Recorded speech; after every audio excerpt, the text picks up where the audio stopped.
Hello students.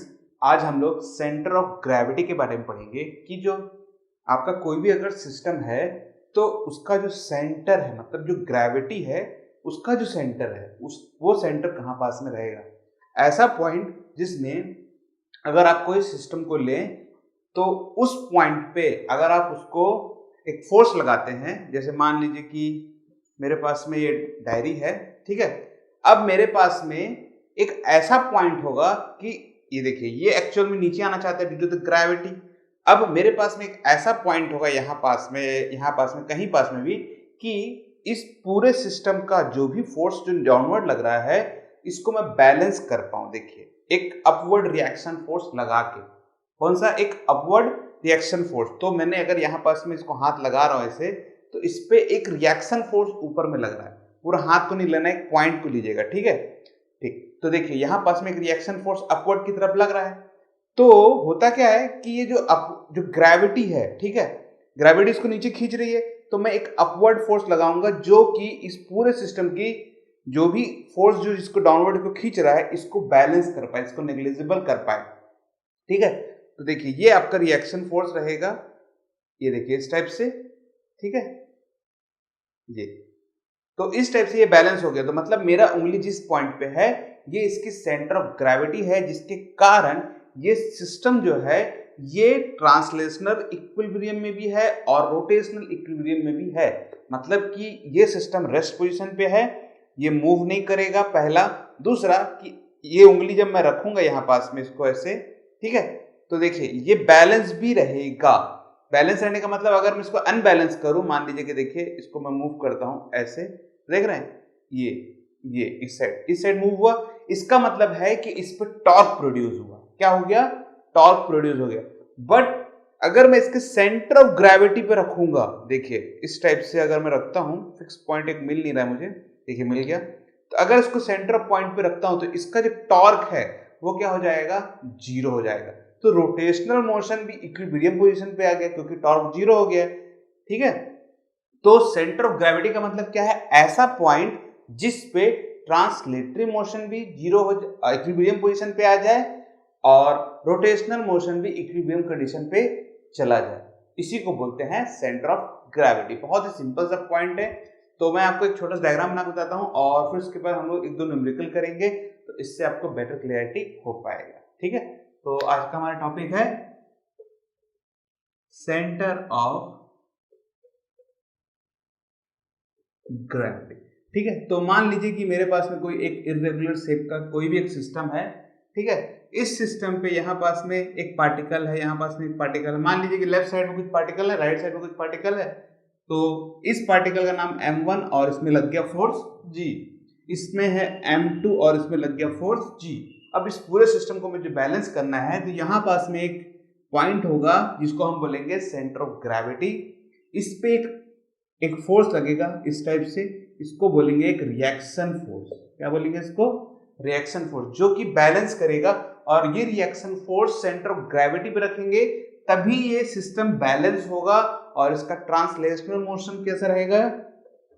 Trans जब भी मैं मोशन की बात करता हूं तो इसका मतलब ये है कि या तो वो रेस्ट में है, मोशन का मतलब कि वो मोशन में ही है, ठीक है। तो ऐसा भी हो सकता है कि ये सिस्टम मोशन में रहे। मोशन का मतलब कि यूनिफॉर्म, मतलब वो चेंज नहीं करेगा, अपने एक्सेलरेट नहीं होगा, ठीक है। जो चेंज इन वेलोसिटी है वो जीरो रहेगा, ठीक है। तो कभी कभार मेरे मुंह से निकलता है कि मोशन, तो आप उसको कंडीशन समझ सकते हैं, ट्रांसलेटरी इक्विलिब्रियम कंडीशन, ठीक है। तो इस कंडीशन में क्या रहेगा? ये जीरो पहला। और रोटेशनल इंपॉर्टेंट है काफी, ये रोटेशनल इक्विलिब्रियम भी क्या रहेगा इसका? जीरो, ठीक है। तो फिलहाल में ये मूव तो नहीं कर रहा है। तो अब आता है कि कोई अगर सिस्टम है तो ये अनबैलेंस जब होता है, तो मैं चाहता हूं कि ये बैलेंस हो जाए, ठीक है। तो इस पे एक अपवर्ड रिएक्शन फोर्स लगेगा। अब ये रिएक्शन फोर्स के कारण यहां पास में भी एक फोर्स लगेगा mg, ठीक है। अभी आपको एक चीज दिमाग में आ रहा होगा कि क्या ये m सेंटर ऑफ मास है? तो ऐसा पॉसिबल हो सकता है, ठीक है। But centre of mass and centre of gravity ये दोनों डिफरेंट डिफरेंट चीजें हैं। तो सेंटर ऑफ मास और सेंटर ऑफ ग्रेविटी को दोनों को अलग अलग करने के लिए हमको एक ऐसा सिस्टम लगेगा जिसमें हर पार्टिकल पे जो ग्रेविटी लग रही है वो अलग अलग लगे, तभी ऐसा पॉसिबल है कि हम उसको डिफरेंशिएट कर पाए। बट अगर ऐसा सिस्टम है, मान लीजिए कि मेरे पास में ये डायरी है, तो इस सिस्टम पे अगर मैं ग्रेविटी पकड़ूँ हर पार्टिकल का एग्जाम्पल पे, तो मुझे इस पे डिफरेंस नहीं मिलेगा, मेरे आई के थ्रू तो नहीं है मिलने वाला। तो मेरा जो सेंटर ऑफ मास है और मेरा जो सेंटर ऑफ ग्रेविटी है वो दोनों कोइंसाइड हो जाएगा एक दूसरे के। क्या हो जाएगा? कोइंसाइड, मतलब एक दूसरे के ऊपर में आ जाएगा। तो यही सेंटर ऑफ मास और यही सेंटर ऑफ ग्रेविटी मुझे मिलेगी, पर दोनों ही अलग अलग चीजें हैं। एक चीज का आप याद रखिएगा, ठीक है। आप अगले वाले चैप्टर में ग्रेविटेशनल जब चैप्टर आएगा तो उसमें आप इसको और अच्छे से पढ़ेंगे कि किस पॉइंट पे हमको कितनी ग्रेविटी मिलेगी। जो हमारा सरफेस है उसमें हमें मैक्स ग्रेविटी मिलेगा। जैसे जैसे हम लोग अर्थ के अंदर जाते हैं वैसे वैसे ग्रेविटी हमारी कम होती जाती है और एक पॉइंट पे जीरो हो जाएगा, और जैसे जैसे ऊपर जाएंगे तो वैसे भी हमारी ग्रेविटी जो है वो कम होती जाती है, मतलब ग्रेविटेशनल फोर्स हमको कम मिलता है, ठीक है। तो इस चीजों के बारे में ग्रेविटी पे आप ज्यादा मत ध्यान दीजिएगा, हम लोग इसको नेक्स्ट चैप्टर जो आएगा ग्रेविटेशनल का उसमें बहुत ही ज्यादा डेप्थ में पढ़ेंगे, ठीक है।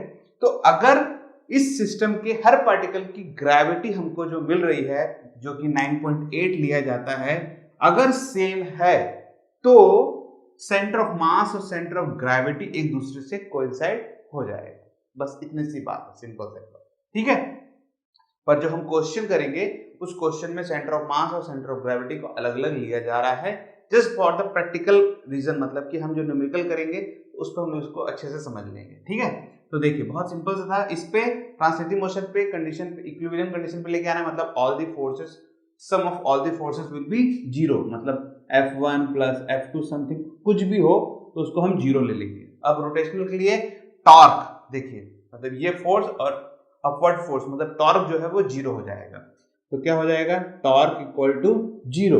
तो टॉर्क का फॉर्मूला क्या होता है? टॉर्क का फॉर्मूला होता है R इंटू एफ। एफ कौन सा लगेगा? ग्रेविटेशनल फोर्स वाला लगेगा। तो इसको हम ले सकते हैं R ऑफ आई, कोई से भी एक पार्टिकल ले लीजिएगा आप यहाँ पास में, ठीक है, summation into M G. M G क्यों? क्योंकि हर पार्टिकल को हम मान लेते हैं कि वो m है, ठीक है। तो m ऑफ आई ले लीजिएगा, ज्यादा बेटर रहेगा। और हर पार्टिकल पे जो ग्रेविटी लग रही है वो g लिया जा रहा है इस पोजीशन पे, तो g को आप कॉमन निकाल सकते हैं। तो m of I r of I equal to आपको क्या मिलने वाला है? जीरो।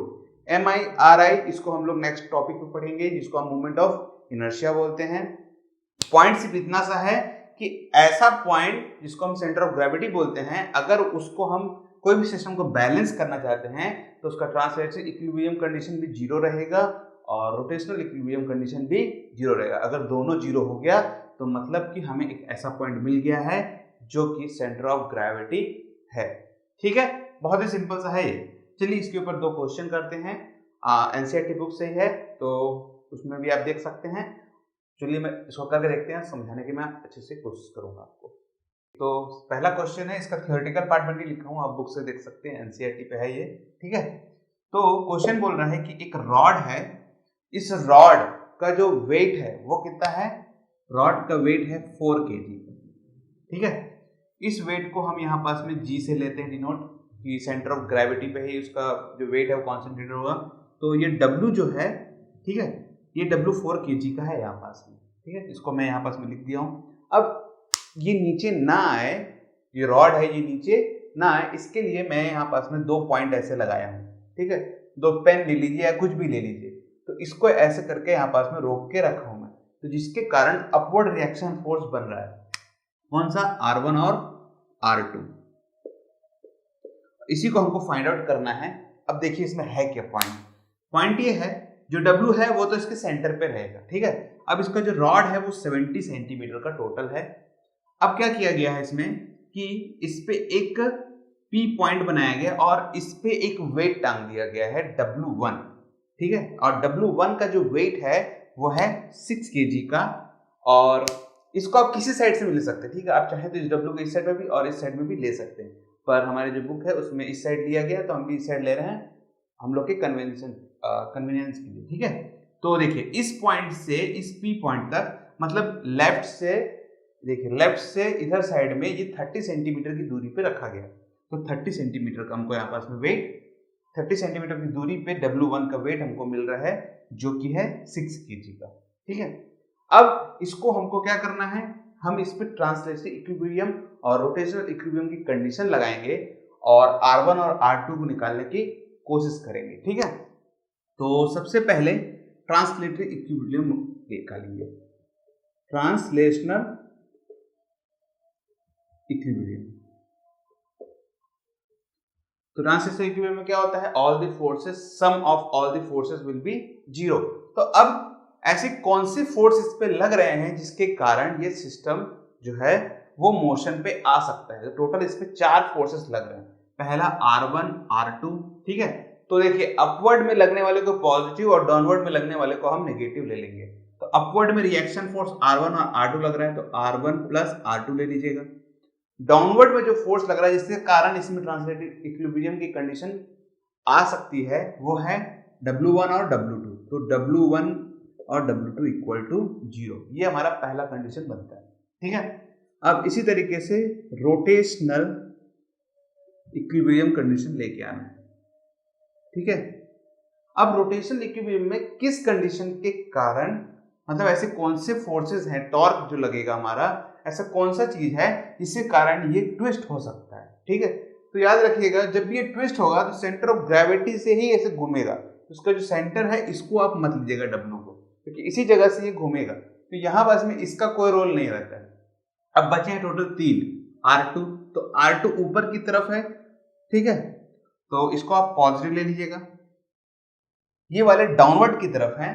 आप इसको ऐसे समझ सकते हैं, देखिए कि आप दोनों में से कोई भी ले सकते हैं। देखिए R2 ये एंटी क्लॉकवाइज R2 जाएगा, इसको गोल घुमाना है ना मुझे, तो मान लीजिए कि R2 एंटी क्लॉकवाइज ऐसे, और ये वाले जो R1 है, ठीक है, जिसके कारण ये घूमेगा, तो ये R1 इस साइड में घूम सकता है और W भी आपका इसी साइड में घूम सकता है।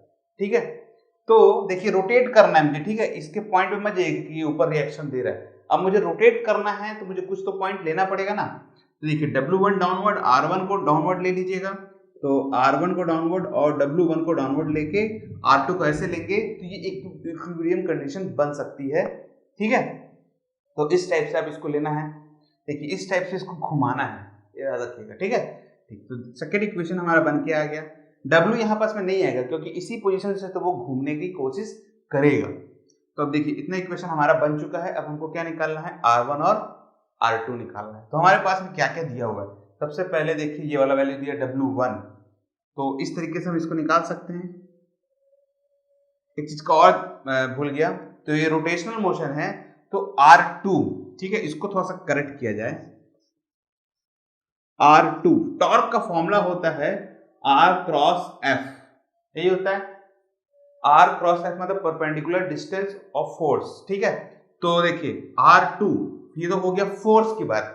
अब इसका डिस्टेंस कितना है, तो डिस्टेंस जब लेंगे वो सेंटर ऑफ ग्रेविटी से लिया जाएगा। ठीक है, तो देखिए ये टोटल 70 सेंटीमीटर का है, तो इसका यहां से यहां का डिस्टेंस है 35 सेंटीमीटर का। ठीक है, और ये पॉइंट, ये K1 और K2 जो पॉइंट है, ये लेफ्ट से इधर और ये वाला इधर सीधा 10 सेंटीमीटर की दूरी पे रखा गया।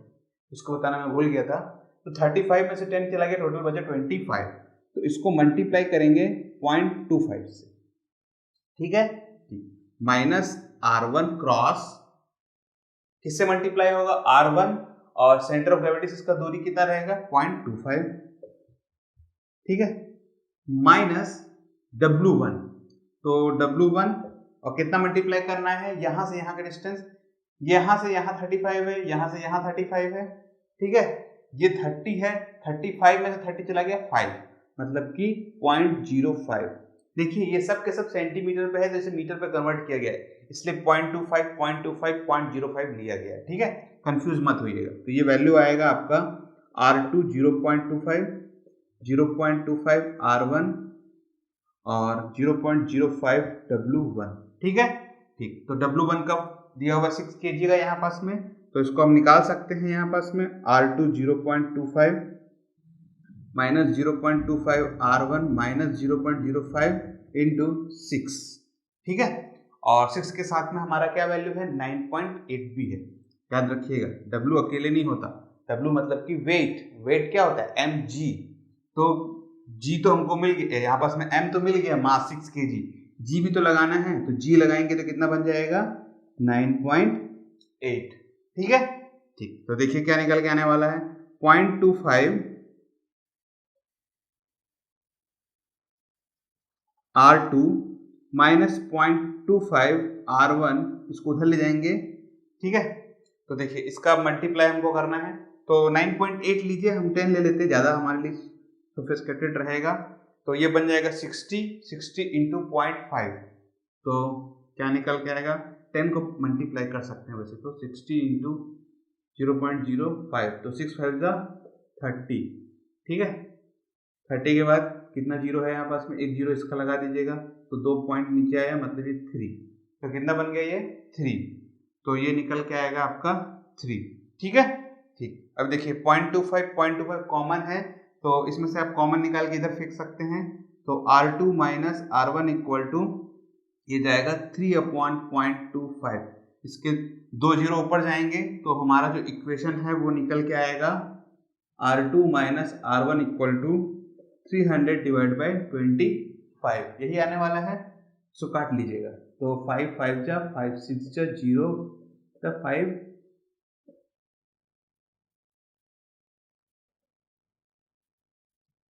1 2, तो R2 minus R1 equal to 12 आ गया, ठीक है।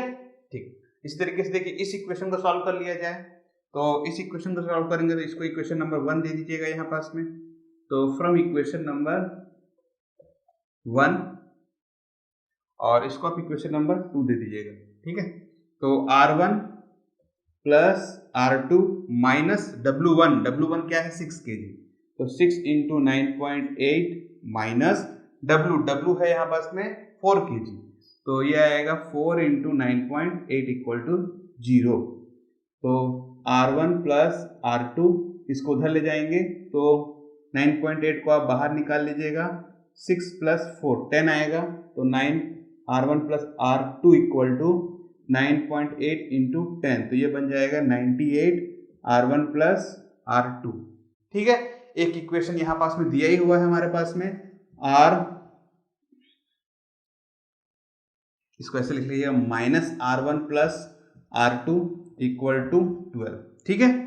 इन दोनों का अगर आप एडिशन करके देखेंगे तो ये कैंसिल हो जाएगा, तो 2R2 इक्वल टू इसका ऐड करेंगे तो 9 8 to 10 10 का 0 1 ऊपर 9 1 10 1 11, तो R2 equal to 110 divide by 2, मतलब कि 55 आ चुका है हमारा आंसर।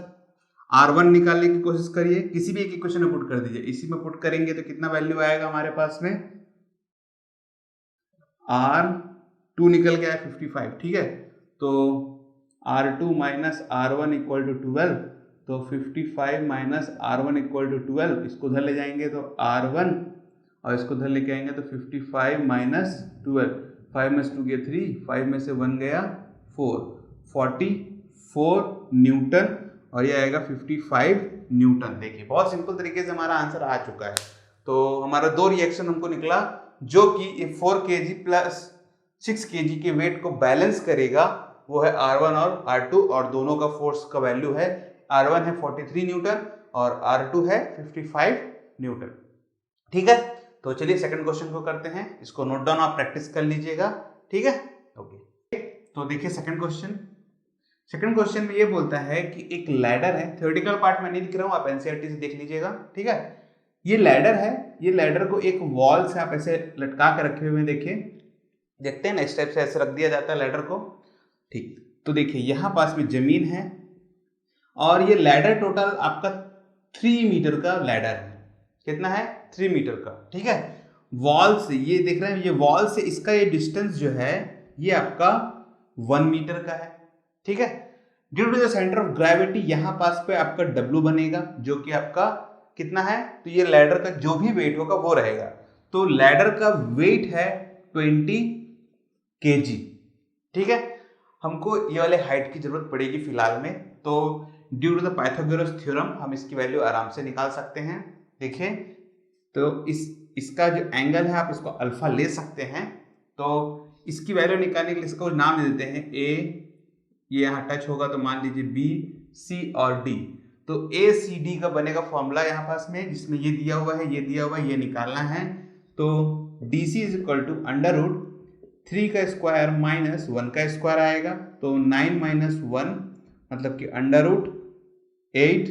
अंडर रूट 8 का वैल्यू आता है 2 रूट 2, तो ये आएगा आंसर 2 रूट 2। ठीक है, बहुत सिंपल सा था ये। अब ये क्वेश्चन बोल रहा है कि इसके रिएक्शन फोर्सेस के बारे में आप बताइए कि इसका रिएक्शन फोर्स क्या क्या निकलेगा। तो इसको समझना पड़ेगा हमको क्या क्या रिएक्शन फोर्स बन सकता है। पहला, इसका डायग्राम बुक में दिया हुआ है।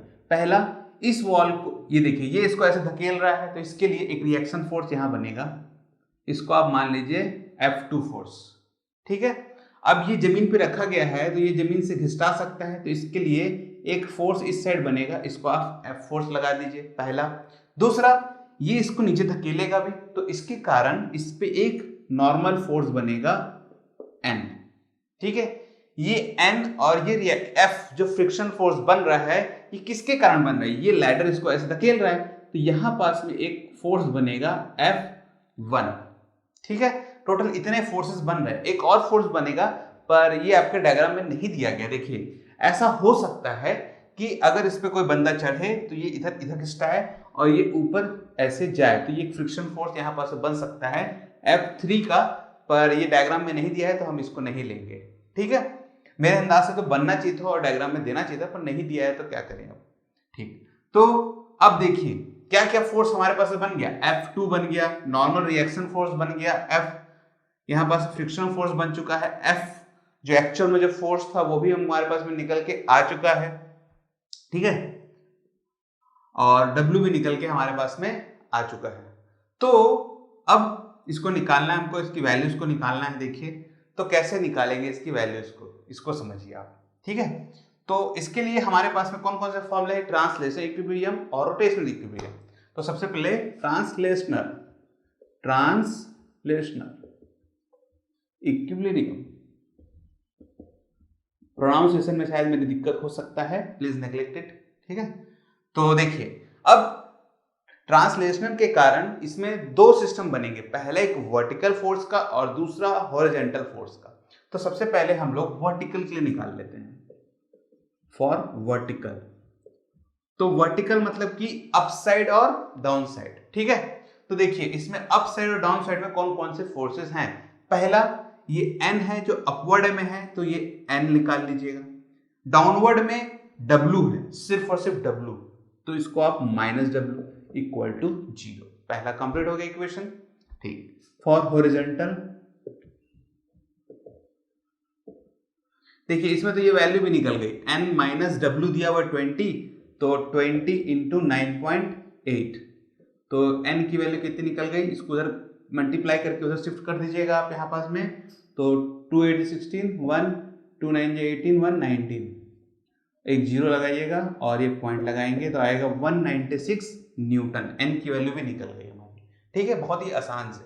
अब हॉरिजॉन्टल मतलब इधर और इधर लगने वाले फोर्सेस, तो देखिए एंटी क्लॉकवाइज को माइनस ले लीजिएगा आप और क्लॉकवाइज को आप पॉजिटिव ले लीजिएगा, तो क्या निकल के आएगा F माइनस F2।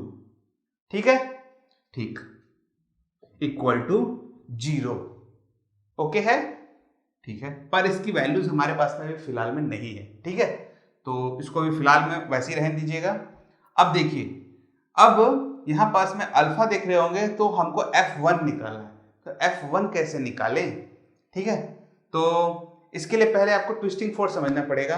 तो इसके लिए रोटेशनल इक्विलिब्रियम की कंडीशन लेके आते हैं। तो रोटेशनल इक्विलिब्रियम की कंडीशन कैसे आएगी इसको समझिए। तो अब ये सिस्टम है, इस सिस्टम को हमको घुमाना है, मतलब ये ऐसे घूमना चाहिए। ठीक है, तो कौन कौन से फोर्सेस इसमें आएंगे। पहला F2 फोर्स आएगा, जो कि इसको ये ऐसे धकेल सकता है कि नहीं धकेल सकता है। ठीक, दूसरा कौन सा फोर्स आएगा कि जिसके कारण ये ऐसे नीचे आ सकता है। ठीक है, अभी इस पे देखिए ये F है, फ्रिक्शन फोर्स इसको आने नहीं देगा इधर। ठीक है, तो फ्रिक्शन फोर्स को हम लेंगे नहीं, क्योंकि तो वो रोक रहा है ना, तो किसके कारण आ सकता है। ठीक है, रिएक्शन फोर्स, ये नॉर्मल फोर्स तो इसको बस रोक के रखा हुआ है, तो कौन सा फोर्स है ऐसा, तो ग्रेविटेशनल फोर्स जो है वो इसको इधर नीचे ला सकता है और इसके कारण ये ट्विस्ट हो सकता है। ठीक है, ठीक। तो F2 देखिए एंटी क्लॉकवाइज है। अब इसमें ग्रेविटेशनल फोर्स का मतलब कौन सा, सेंटर ऑफ ग्रेविटी वाला वेट, मतलब कि W, जो कि ऐसे इसको रोटेट करेगा। ठीक है, ठीक। तो टॉर्क का फॉर्मूला क्या होता है, R into perpendicular force into perpendicular distance. ठीक है, तो अगर ये इसको मैं इधर सेंटर मान के चलूं तो यहां से यहां तक का डिस्टेंस 2√2 है। ठीक है, तो ये एंटी क्लॉकवाइज है, ये क्लॉकवाइज है। ठीक है, तो W, ठीक है, अब आप कोई भी ले सकते हैं। ठीक है, एंटी क्लॉकवाइज को पॉजिटिव और क्लॉकवाइज को नेगेटिव भी ले सकते हैं, ये आपके ऊपर में डिपेंड करता है। तो इस पे कंफ्यूज मत होइएगा कि किसको पॉजिटिव किसको नेगेटिव लो। नॉर्मली एंटी क्लॉकवाइज को नेगेटिव और क्लॉकवाइज को पॉजिटिव लिया जाता है। ठीक है, ठीक है। तो ये एंटी क्लॉकवाइज को नेगेटिव, क्लॉकवाइज को पॉजिटिव W। तो W से देखिए, W नीचे लग रहा है तो यहां से यहां तक का डिस्टेंस हमको मालूम होना चाहिए। टोटल 1 मीटर है तो बचा हुआ कितना, हाफ। तो W हाफ माइनस F2 इधर जा रहा है, F2 कितना डिस्टेंस है, 2√2, 2√2 इक्वल टू 0। ठीक है, ठीक। W हमारे पास में दिया गया है कितना है, 9.8, तो 1/2 9.8। ठीक है, टोटल वेट ही निकाल लेते हैं, मतलब 196 ले लीजिएगा total, 196 minus F2 2√2 equal to 0, इसको उधर भेज दीजिए और 2 से इसको डिवाइड कर दीजिएगा तो कितना आएगा, ये लगभग आएगा आपका 2 9 जा 18 और 2 8 जा मतलब 98 इक्वल टू F2 2√2। तो F2 निकल के आएगा यहाँ पास में 98 2√2, 2 1 जा, ठीक है, और 2 4 जा 8, 18 2 9 जा, मतलब कि F2 निकल के आएगा 49√2, ये निकल के आ रहा है। अब इसकी कैलकुलेशन को थोड़ा सा इजी किया जाए, देखिए तो F2 कितना निकल के आ गया, 49√2 से डिवाइड करूंगा तो तकलीफ हो सकता है, तो क्या करूंगा, इसको रेशनलाइज करिए, √2 लगाएंगे तो यह आएगा 1.414 डिवाइड बाय 2। ठीक है, अब थोड़ा इजी हो गया है ये कैलकुलेशन। इसको अगर आप सॉल्व करेंगे तो मैंने इसको पहले से ही सॉल्व करके रखा हूँ कॉपी में, तो आप इसको जरूर सॉल्व करिएगा। देखिए मैं थोड़ा टाइम बचाने के लिए पहले से ही सॉल्व कर लिया हूँ, नहीं तो हमारा वीडियो काफ़ी बड़ा हो जाएगा। ठीक है, तो सॉल्व करने के बाद ये लगभग आ रहा है आपका 34.6 समथिंग आ रहा है। ठीक है, ठीक। तो F2 निकल के आ गया, तो F भी निकल जाएगा हमारा, फ्रिक्शनल फोर्स जो F है हमारा, तो कितना निकल के आया, तो F भी निकल के आ गया यहाँ पास में 34.6। इसको अगर यहाँ पुट करेंगे तो ठीक है, काफी सारी चीजें हमारी निकल के आ गई। N निकल गया यहाँ पास में है, F2 निकल गया इधर है, F1 निकल गया हमारे पास में, निकला क्या F1 नहीं निकला अभी तक। ठीक है, तो चलिए F1 भी निकाल लेते हैं हम लोग। तो F1 कैसे निकलेगा, देखिए ये वाला फोर्स इधर जा रहा है, एक N इधर जा रहा है, W नीचे आ रहा है, मतलब इन दोनों फोर्सेस को अगर हम लोग क्या बोलते हैं पाइथागोरस थ्योरम से निकालें तो हम इसको आराम से निकाल सकते हैं। ठीक है, तो F1 निकालने के लिए क्या निकालना पड़ेगा, F1 equal to under root W कितना है हमारा यहाँ पास में, W है हमारा यहाँ पास में 196 का स्क्वायर माइनस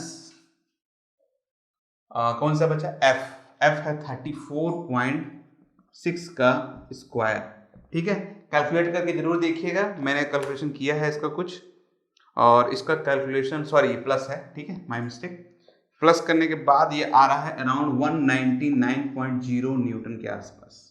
ठीक है, तो कैलकुलेशन थोड़ा बड़ा हो जाता करके मैं पहले से सॉल्व करके रखा था, पर आप जरूर सॉल्व करके देखिएगा, इससे आप ही का प्रॉफिट होने वाला है। जितना कैलकुलेशन करेंगे उतना ज्यादा आपके लिए बेनिफिशियल होगा।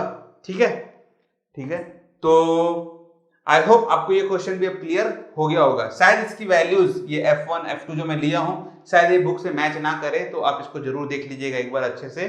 ठीक है, तो आई होप आपको भी ये क्वेश्चन भी समझ में आ गया होगा कि कैसे क्वेश्चन को सॉल्व किया जाता है। देखिए क्या करना है, सिंपल सा चीज है एकदम, ट्रांसलेशनल इक्विलिब्रियम को अलग करिए, रोटेशनल इक्विलिब्रियम को अलग करिए, क्या फोर्सेस कॉज बन सकते हैं इसको रोटेशन के लिए उनको आप कंसिडर करिए, बस आपका काम खत्म। बहुत ही सिंपल सा चीजें हैं ये, ठीक है।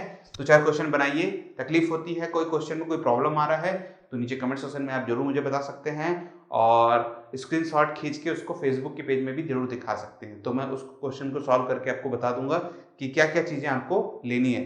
अगर कमेंट के थ्रू हो पाएगा तो कमेंट के थ्रू बता दूंगा, और अगर सॉल्व करने की जरूरत पड़ेगी तो सॉल्व करके भी आपको बता दूंगा, ठीक है। तो इस वीडियो को यहीं क्लोज करते हैं अब। आई होप आपको ये वीडियो पसंद आया होगा। अगर पसंद आया तो इसे लाइक और शेयर जरूर कर दीजिएगा, और अगर अभी तक हमारे चैनल को सब्सक्राइब नहीं किया है आपने तो सब्सक्राइब करना बिल्कुल भी ना भूलें। Thank you for joining this video. आपका दिन शुभ रहे।